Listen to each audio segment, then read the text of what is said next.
আজকে আমার ননদের নতুন বাসায় আমরা বেড়াতে যাই। ও আজকে ওর বাসাটা উদ্বোধন করে। বাসাটা খুবই সুন্দর, পুরো বাসাটা ঘুরে ঘুরে দেখি। বাসার প্রতিটা জিনিস খুবই সুন্দর করে ও করে, ওর চয়েস খুবই ভালো। পুরো বাসাটা আমি ওইভাবে রেকর্ড করি নাই, কারণ এখনো ওর ফার্নিচার দিয়ে বাসাটা গুছানো বাকি আছে। ইনশাল্লাহ নেক্সট টাইম যখন যাব পুরো বাসা ঘুরে ঘুরে আপনাদের সাথে শেয়ার করবার। এই হচ্ছে আমার ননদ, ওর নাম হচ্ছে আইরিন। মাঝখান দিয়ে আমার শাশুড়ি যায় ক্যামেরার, তো আইরিন বলছিল ওনার কোনো ইন্টারেস্ট নেই ক্যামেরার প্রতি। আমরা দুষ্টামি করছিলাম। এখানে ওর হাজবেন্ড, ওর বাচ্চারা, ওর শাশুড়ি সবাই ছিল, আমরাও ছিলাম। এই খাবারগুলা খুবই খুবই মজার হয়, বিশেষ করে এই চাটনিটা আর হচ্ছে একটা ফিন্নি করে। এই যে ফিন্নিটা খুবই আমার একদম খুব মজা লাগে। তো আইরিন হচ্ছে আমাকে বাটিতে করে ফিন্নি দিচ্ছিল। ফিন্নিটা খুব বেশি মজার হয়। আর হচ্ছে বাচ্চা কাচ্চারা খেলাধুলা, দৌড়াদৌড়ি সব কিছু নিয়ে ব্যস্ত। আর আমি হচ্ছে খাওয়া দাওয়া শেষ করে ওর রুমে যাই। যাওয়ার পর হচ্ছে আমার বড় ভাগ্নি খুব সুন্দর করে ও নাচে। ওর নাচ দেখতে আমার খুবই ভালো লাগে। তো ও হচ্ছে আমাকে বলছিল আমাকে নাচ করে দেখাবে। তো আমিও বললাম তুমি নাচ করো, আমি রেকর্ড করি।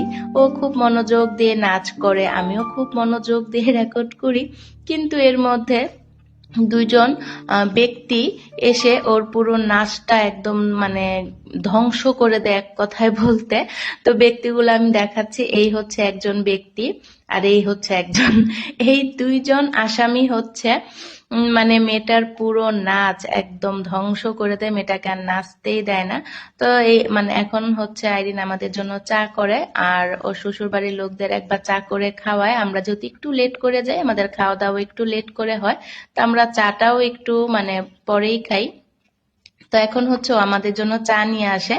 চায়ের কালারটা দেখেন কি সুন্দর, চাটা কালার দেখলেই বোঝা যায় চাটা কেমন হয়েছে। চাটা অনেক বেশি মজার হয়, আর আমার তো একদম মুখে লেগে আছে চাটা। Thank you so much Irene, এত মজার করে এত মজার চা করে খাওয়ানোর জন্য।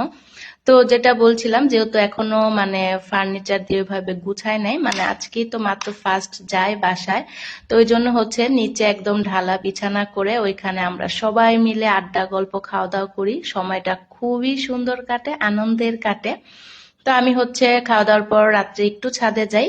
রাত্রেবেলা ওইভাবে আর অত ক্লিয়ার ভাবে সবকিছু দেখা যায় না, তারপরেও টুকটাক করে ওর হচ্ছে ছাদ বাগানটা একটু রেকর্ড করি। আর ওর ছাদ থেকে পুরা গাউসিয়া মার্কেটটা খুবই সুন্দরভাবে ভিউটা দেখা যায়। ক্যামেরাতে হয়তো ওইভাবে আসে নাই। তো এখন আমাদের বিদায়ের পালা। তো এখন চলে যাচ্ছি। আর এদিক দিয়ে হচ্ছে আমার ছোট ভাগ্নে আমাকে রেকর্ড করছে, আমি ওকে রেকর্ড করছি। রেকর্ড করতে করতে দেখি ও হচ্ছে রান্নাঘরে গিয়ে একা একা রেকর্ড করে আর কথা বলে। বিষয়টা আমার খুবই ভালো লাগলো, ওই জন্য একটু রেকর্ড করলাম।